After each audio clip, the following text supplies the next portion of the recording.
Hello gamers, have you been playing a bunch of SpiderHeck demo and want to know what's in the full version? Or maybe you just want to know what's in the full version without playing the demo? Well, buckle up gamer. Full version of SpiderHeck comes with 3 modes. Versus, where you fight against or versus other players.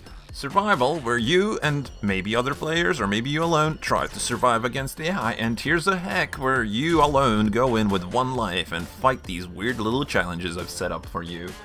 Also, the maze is still there in the lobby, but the advice is still just not to do it, but if I removed it at this point, people would be mad, so it's just kind of there. Now, if you have been following the project, you already know those are the modes, so you're probably asking, hey Neverjam, what are the numbers? Well, the numbers are, there's 20 weapons, 32 maps, 36 modifiers, of which some are used in survival, some are used only in versus, so it's kind of a mixed bag, but 36 total, and 27 tiers of heck. That's already like triple the content than in the demo, but we're not done yet! Compared to the demo, the game will also have double the enemy variations in survival. There's also customization. Look at all these funny customization options. Wow, I made hats for spiders. Woo-hoo-hoo-hoo. Who would ever think of putting a hat on a spider? That Neverjam is some crazy guy. Also, you can unlock these hats by doing weird little things in game that we don't really list anywhere, but maybe there might be linked to achievements. By the way, the game has achievements on most platforms except the Switch, because the Switch doesn't have achievements. Regardless, and the final big feature I have to mention is that all of this, except Here's a Heck, is playable online with your friends or random strangers. I honestly thought this is something that would never be possible, but thanks to TinyBuild hiring a team of ruthless professionals from Ukraine called Pushka Studios, I'm able to say that yes, you will finally be able to play multiplayer without needing to meet any real human people. Honestly though, what Pushka Studios pulled off here is kind of a miracle in my eyes, taking my beginner level Unity project that is full of all kinds of beginner mistakes, crazy physics, fast movement, and somehow molding that into an online game. Yeah, that is kind of crazy. And all of that while, as you might know, their country is under invasion, so yeah.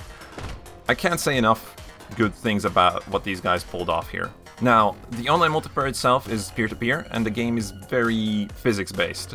So, you might need a pretty good internet connection for the optimal experience. But hey, it's nice to know that we have the option now, yeah? And finally, some of you have been asking about the crossplay options, so here they are on the screen.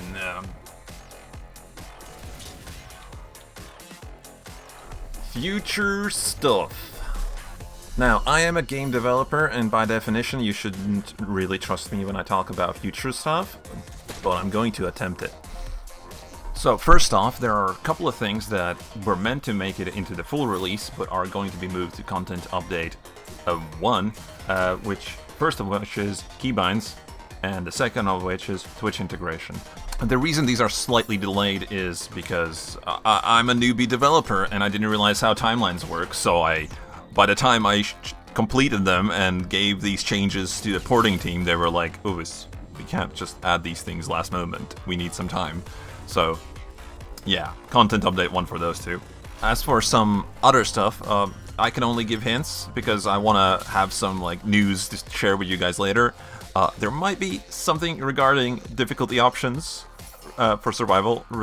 Might be something regarding some progression system for survival, and maybe some challenges to share with your friends, and maybe some map mechanics.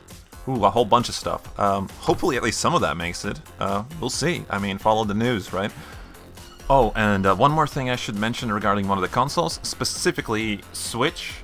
We are also looking in for a future way to play the game on a single Joy-Con. The problem there is that the game requires 2 joysticks, where one is the movement, one is the aiming, right? And Joy-Con only has 1 joystick, so how do you solve that? There are ways, it's just None of them are great, and we're still testing and trying to figure out which one of them is actually playable. And that takes a fair bit amount of time, and since we wanted to launch at the same time on all platforms, it was a choice either delay all the platforms because of the single Joy-Con support, or launch now and add the single Joy-Con support later, and that's kind of our plan now. So hopefully we can figure that out for future. And that's a lot of information I just shared, and I think that's it. Thank you all for following me in this journey. I am kind of wrecked with anxiety as we're going to launch right now. But hey, see you on the other side. And oh yeah, if you're one of those people who does not know, the game's $14.99 US dollars, and then regional pricing applies to wherever you live. Might be cheaper, might be about the same, who knows. Bye.